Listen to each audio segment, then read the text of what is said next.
gick i mål med 0 fel och tiden 34:19. Det var dags för nummer 33, Eva Lundin från Svenska Pudelklubben med Tilda.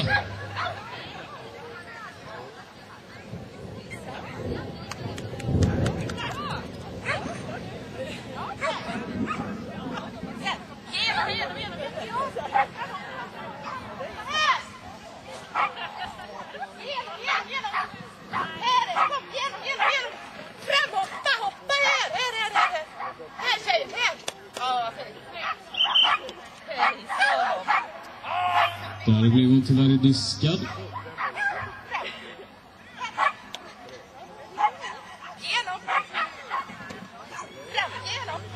Nästa tävlande är nummer 34, Janne Lindell från Munkedalsby.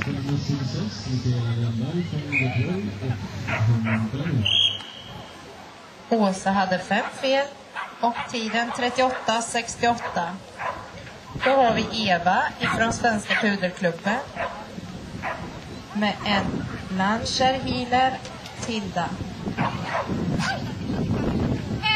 Kom igen nu, Eva!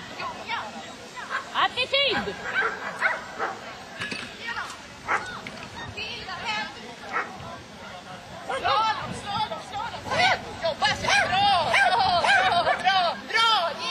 Bra, Eva!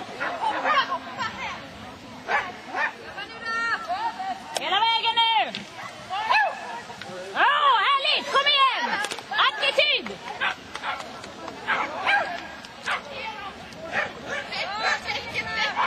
Ja, det är bra, Eva! Härligt!